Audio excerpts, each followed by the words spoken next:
Our next presentation includes two speakers, Gray Mitchell, CISO of IDMWORKS, and Lori Robinson, Senior Director of Product and Market Strategy at Sailpoint. Take it away. Thank you, Bradford, for that introduction. I'm Lori Robinson. And I'm Gray Mitchell. Looking at today's digital business, certainly we're seeing organizations are automating more things. They're starting to bring in all sorts of different types of devices. They're moving to the cloud. They're even doing Internet of Things and pushing compute resources out to the edge.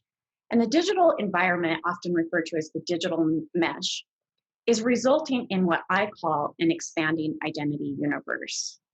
And in this environment, we have more identities than ever before, where once we just focused on managing employees and partner identities, now we are in a world where we're having to manage machines, consumers, and things. Also, our resources and compute power is increasing. So where we used to manage things on premises, we now have moved to a world where we have mobile and cloud, and even edge computing is coming in. We also are dealing with more and more regulations than ever before. So back in 2002, Sarbanes-Oxley really changed the game of identity and access management, where we started focusing more on who has access to what and how they got it. But since that time, we see more and more regulations coming in, forcing us to put in more identity controls, whether it's PCI compliance, NERC, FedRAMP, etc., or if it's more privacy-oriented regulations like GDPR or California's new privacy laws, and many more that are coming down the pipeline. In a nutshell, we have more and more that we have to manage, and it adds to the complexity of the environment. I want to look at this from a different angle as well. So kind of taking the same three axes, but looking at how it's expanding. First, it's in scale. It used to be that we had a finite number of identities, well-known identities that we managed. In today's environment, there's an infinite number of identities, sometimes into the billions of identities when you start adding in consumers and things and bots. Our control has moved from a very centralized control model where we controlled the applications themselves, but certainly the policy and even the identity, to a very distributed environment where you have things like bring your own identity, or you're receiving attributes about, say, your consumers from different entities. And really the control is very distributed in today's environment. We also have moved from a focus on the business, where we're all about protecting business assets and making sure that our environment is secure, to having to also worry about protecting individual users' privacy and giving them some control and visibility into how data that we're collecting about them is being used. Often when we think about privacy, we jump to a conversation about consumers, but really we're seeing more and more, especially as we start to bring in AI and ML and we're gaining intelligence about our employees and our partners, we're having to consider privacy when it comes to all users, whether it's a consumer, an employee, or a partner. Interestingly enough, our governance initiatives have really been focused in this blue area, where we were dealing with employee populations in a finite environment, centralized control, and protecting business assets. And now in today's world, we really have to look at expanding outside of that. So I want to jump in and see some of the IAM trends that we're seeing here at Sailpoint. First is frictionless user experience. We hear a lot about the death of the password or passwordless authentication, but really that's part of a bigger initiative around ensuring that the user experience is smooth. So we see things like, of course, the death of the password and multi-factor authentication. We also see things with consumer-like shopping experiences and shopping carts, and really starting to integrate digital assistants and things like Slack to make it so users are interacting using very lightweight touch systems. So that's trend number 5. Trend 4 would be digital identities. So this could be machine, thing, bot, or consumer identities. But moving to a world where we don't necessarily have a contractual relationship, say with an employer or partner, but instead we're relying on a digital footprint from that identity to authenticate and authorize that user. So in the world of things and bots, we see and RPA, we see a lot happening around how do we manage a machine identity using either a PAM tool or an IGA tool or some type, or even access management tools to authenticate and authorize that entity. And how do we govern a machine or things access? Also, from a consumer perspective, we hear a lot around decentralized identity and blockchain. Trend number 3 would be cloud. And I like to look at cloud, AI, and ML and hyperautomation, the last 3 trends, both from an enablement perspective and from a leveraging perspective. So with the cloud, we're certainly looking at how do we enable access to the cloud? How do we make sure that users are getting the access to these highly complex cloud environments that are highly volatile, where we have applications coming up and coming down, and how do we govern that access? How do we leverage cloud technologies? We're seeing more and more identity and access management solutions moving to the cloud. For Sailpoint, of course, we have our Identity Now offering, which is a SaaS-based offering, but that's a major trend across all IAM providers. In the world of artificial intelligence and machine learning, sort of the same thing. How do we enable AI and ML? So lots of talk around securing the data pipeline and making sure that as things move from databases through data integration technologies and into business intelligence technologies, that we're securing that pipeline and enabling it. But also, as we get learning data and we start to build intelligence, and we get that output, that we're protecting that and we're ensuring that the right users have access to that intelligence that was generated. Leveraging AI and ML is certainly a very big trend in the IAM market right now. And oftentimes we talk about it from the perspective of reducing risk and detecting threats in our environment. And certainly that's the case. Looking at it from an IGA or Identity Governance Administration perspective specifically, we're looking at things like peer group analysis to see when users are behaving like each other and then something happens and we have an outlier. Or using AI and ML to determine what roles should look like, learning users' behaviors to understand these users act like each other. And then, of course, threat detection when a user does something that's out of policy, triggering some type of an event to remediate their access.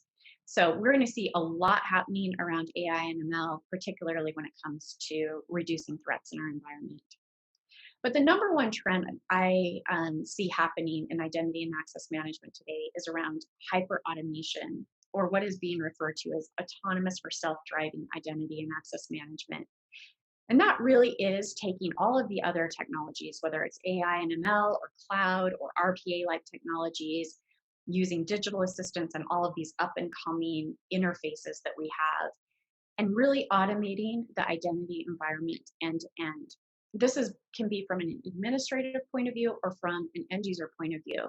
But think of a world where when someone needs access, instead of requesting access with a web-based interface, they simply ask their digital assistant saying, Siri, I need to book a flight, and it knows to provision access to, say, Concur or some other travel booking system. And if I don't have that access, triggering some type of approval workflow and actually provisioning that for me so I can directly go into the system. That's an example of a user experience that would be using automation, but we certainly see it happening on the back end. And again, that's kind of a combination of all of these technologies coming together to provide that self-driving identity and access management experience. So with that, I'm going to turn it over to my friend and colleague, Gray Mitchell, to kind of talk about what he's seeing at IDMWORKS. Yeah, thank you, Lori. I totally agree with the identity universe expanding. I would go so far as saying that it's exploding. And as a result of that, I have to say, though, the technology is really outpacing the identity and access management teams. While the technology is improving and so many features and capabilities are available to these teams, uh, the teams aren't getting the support or the growth or the backing to be able to take advantage of them. And it's uh, exactly uh, because of some of the things that you pointed out. The security and privacy gaps keep uh, getting bigger and bigger. The more and more regulations that come out, the more and more the identity teams have to uh, adjust and adapt to these new regulations. The new use cases, as you spoke around the Internet of Things or bots or just improving their overall identity program, they're becoming stretched too thin. Uh, and because of that, they're not able to take advantage of some of these new capabilities that are available to them to do even some of the more basic or foundational types of activities. So we're seeing an increase in governance complexity. We're seeing the need for teams to be more highly agile to be able to adapt to these new requirements. But what's actually happening is teams are getting bogged down in operational or administrative tasks, and they're not able to devote any of their time to be able to even take advantage of some of the cool and awesome and helpful technologies that vendors are bringing to the table. And so, what my and IDMWORKS recommendations to be able to kind of handle this is, in order to leverage these new technologies, teams are going to have to embrace a more agile methodology. So instead of trying to roll out long multi-year projects, they're going to have to start doing piecemeal type projects that are from 3 to 6 months in length. They're going to have to get support from the executives to show what the business value of identity is to the company, uh, and be able to deliver success stories in a more rapid manner. And then lastly, uh, our recommendation is that identity teams are going to have to explore managed identity offerings from companies to be able to free up their staff to be able to work on these more strategic initiatives while allowing the managed service provider to handle the lower level administrative or operational type tasks. What this will do is this will allow companies to leapfrog in the maturity level of their program and start taking advantage of the new features. Once they're able to take advantage of these new and awesome features that companies like Sailpoint are bringing out, then they'll be able to uh, leverage the power of automation or machine learning and artificial intelligence. But what we're seeing right now is there's almost a plateau right now with our customers, and they need to be able to make a significant jump in maturity. The way to do that is to explore managed identity service providers, embrace a more agile uh, methodology to how they're rolling out their activities, and then ultimately leverage these new technologies that are available to them. And so, Lori, just to ask a quick question, from what we're seeing with our customers, how has SailPoint been able to react to uh, the customer needs when they get kind of in these situations where they're not making as much progress in their programs? SailPoint's obviously coming up with this fantastic technology, ways to help the customers do all these new, cool, and very necessary uh, activities.